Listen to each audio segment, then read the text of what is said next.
There's a lot about Calamity to like, the plethora of new weapons, fun new bosses, and even beautiful new biomes. But what about the other side? What is the worst part of Calamity? Well, after about 120 days of my 150-day journey in Calamity as a builder, I think I found it. But before we dive directly into that topic, a quick recap in case you missed it, because things were quite eventful. We made excellent use of the Rune of Chaos and destroyed Stormweaver in the skies, as well as Cygnus in the fiery pits of the underworld.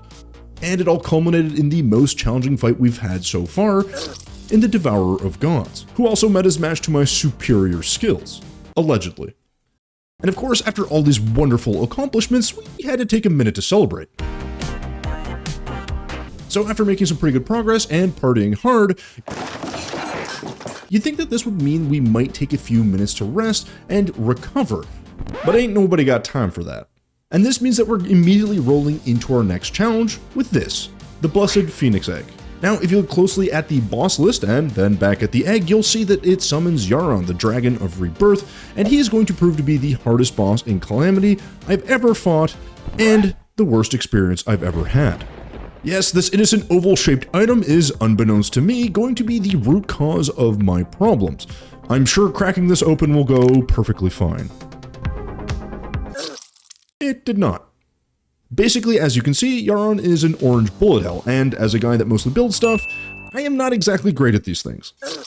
Oh, and it's not just the excessive number of projectiles, he also has this super duper fun dash attack that he's using pretty consistently to wipe the floor with me.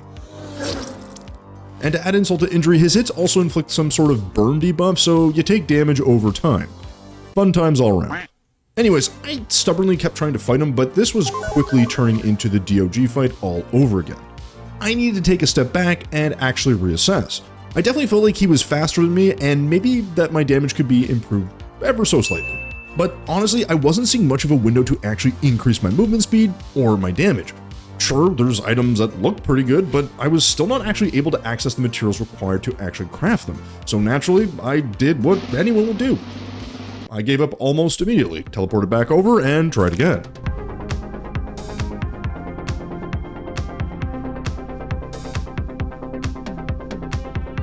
This fight was actually going pretty well, and I even managed to pull off some nice dodges during the fight that made me feel like I knew what I was doing. Of course, these very same dodge mechanics got me into trouble about 2 minutes later when this happened. Not really that surprising, but I did get Yaron down to under 25% health, which was actually not too bad. Hell, it was so good that even my cat came to cheer me on. Look who I found! Extra encouragement aside though, we were still definitely in need of some sort of improvement. Really. Any kind of improvement. That would be great. So I looked at the Flesh Totem, which provides me with 10 defense and some damage reduction, but importantly halves the contact damage from the boss, which could be a decent option. I also made the Sponge, which provides a ton of defensive stats and abilities, and realistically is something I probably should have been wearing earlier. 30 defense and absorbing 180 in damage is no joke, folks. So let's just pump that on real quick. And then finally, I also found this, the Chalice of the Blood God. Okay, well, truthfully, the community, you told me about this, and regardless of that fact, I did actually look at this as a potential option. However, I was missing one of the components, the Blood Pact, which drops from the Ravager. So I grabbed my death whistle and made my way to my arena to spend what I was certain would be an ungodly amount of time trying to find the Blood Pact.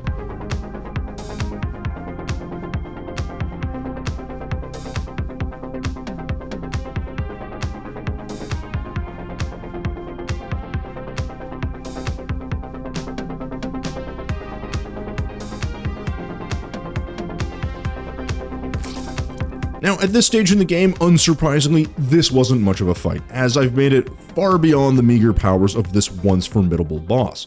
However, what was surprising was that just after one singular fight, the Blood Pact was in my possession. Nice. Also, he had this cool geode thing that gave me a bunch of free materials, which is a nice little bonus.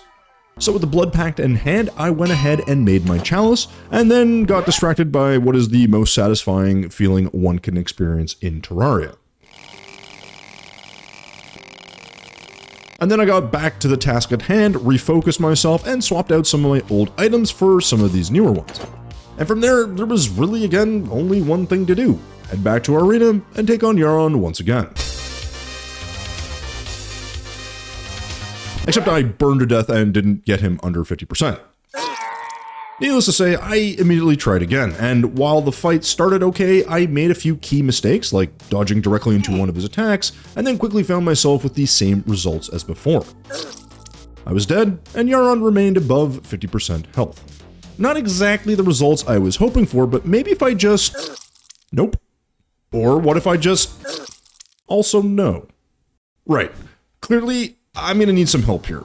And when you're feeling hard stuck like I am, there's really only one place to go. So I once again turned to the community to find the answer, and it didn't take long until someone pointed me towards a particularly interesting option. A new weapon known as the Eclipse's Fall.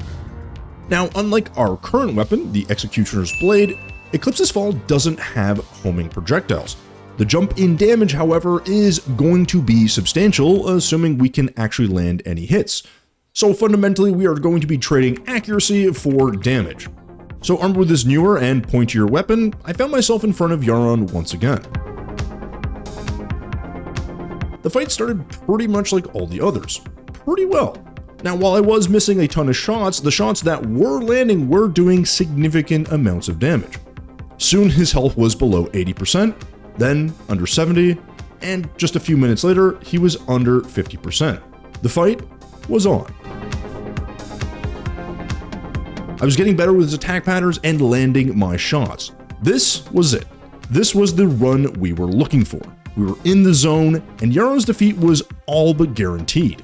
But then, with just 3% of his health left, I did this. Yep, that's right. When it really mattered and all I had to do was to be clutch, I stupidly sat in the path of this projectile and took not one, but 2 hits, and died in what felt like the most avoidable way possible. And it's not to say that this type of death kept happening, but it definitely kinda kept happening.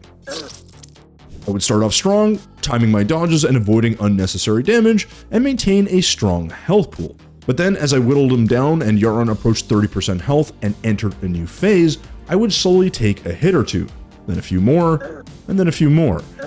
And he'd just keep chipping away at my health until, inevitably, I'd die. And this pattern repeated itself a lot.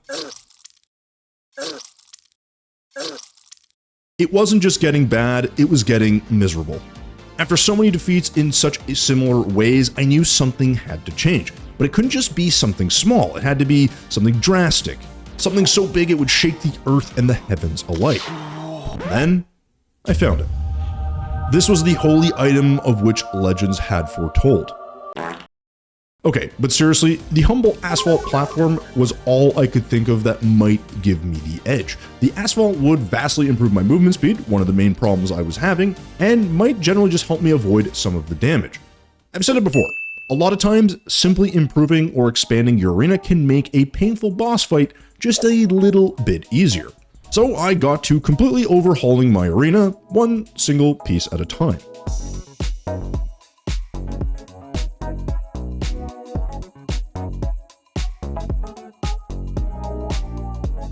And with my masterpiece now done, you know exactly what we had to do next. Take down Yaron.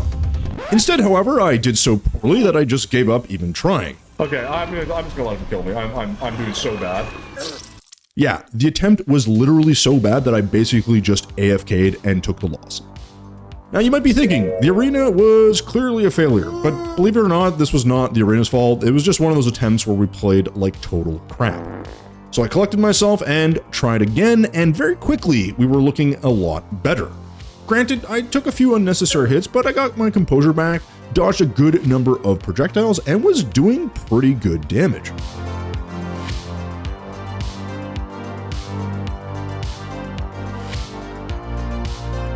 And pretty soon I found myself in prime position. Yaron was under 30% health and I was at full health. This was it. I was going to take an ungodly amount of damage and throw the run right into the garbage. I tried my best to delay the outcome here, but after firing around 1 million projectiles and chasing me down, my fate was all but sealed.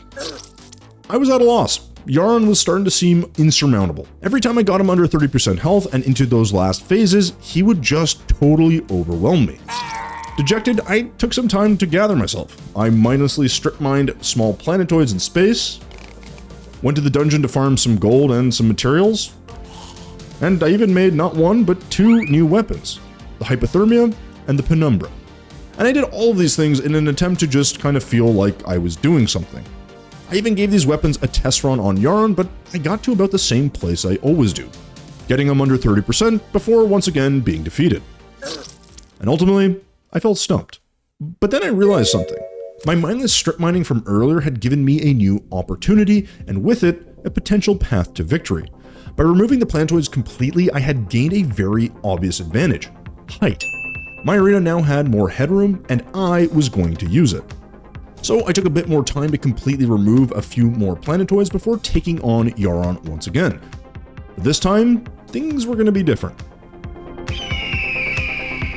It was all going as expected. The first phase had now become routine, and I didn't have to think too much about it. But soon, Yaron was down to 50% health, then under 40, and eventually under 30. Things were now a challenge. But I was dodging when I needed to, focusing on evasion instead of damage, and my freshly tailored arena was being used to its full potential. 20%, more blows were exchanged. Then, under 10. We were closing in. 5%. And then, 1 attack. 1 charge, 1 hit. It changed everything. My health ticked down to 0. Yaron sat at a measly 4.4% left, and I was once again defeated. But now there was a glimmer of hope. Our path to victory was visible. It was just a question of execution at this point. You know, something I've been kind of clearly working on. Luckily, I had one more key ingredient for my success, and it's probably not a shock to learn it once again came from the community, and this time it came in the form of this: God's Paranoia. Now, you'd be forgiven for thinking this is a step down from our Eclipse's fall, because the key value of this item is its homing nature. Homing means we're pretty much guaranteed to land our attacks, which means more consistent damage. This, in combination with the Eclipse, might just give me the edge I need. But at the same time, I felt like I was grasping at straws. With this, there really wasn't anything else I could think to do. My items were set, my weapons sharpened, and my arena was immaculate. Everything was in place. It was now, or it was never.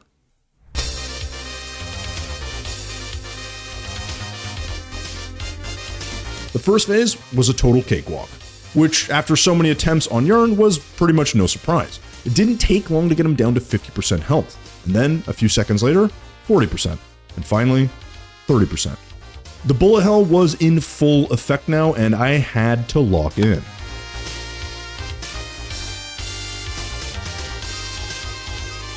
10%. We're now on the final stretch. I managed to avoid a few of his charges and used the extra height in my arena to avoid a ton of potential damage. 6%. 5%. I looked back at my own health bar, and amazingly, I was still at full health. Now, I knew he could still do a ton of damage in this phase, but this was it. This was going to be the run. A few more charges by Yaron met with a few more evasive maneuvers by me. 2%. I created distance between us, took aim, and landed a few more attacks with the Eclipse. I waited for him to teleport and charge at me again, but there was nothing, except this final blast of projectiles, and with it, his end. The nightmare was over, and Yaron was finally defeated. Now, I was totally elated, obviously.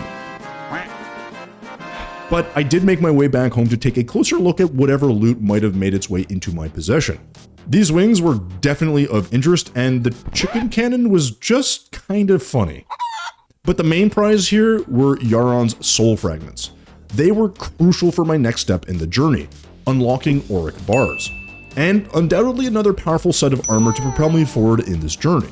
Now, even though I was exhausted, I really couldn't help myself and dove directly into the depths to hunt down this new resource. With sufficient amount of my bounty required, I headed home to craft some auric bars, which unlocked a new, powerful armor, the Auric Tesla armor.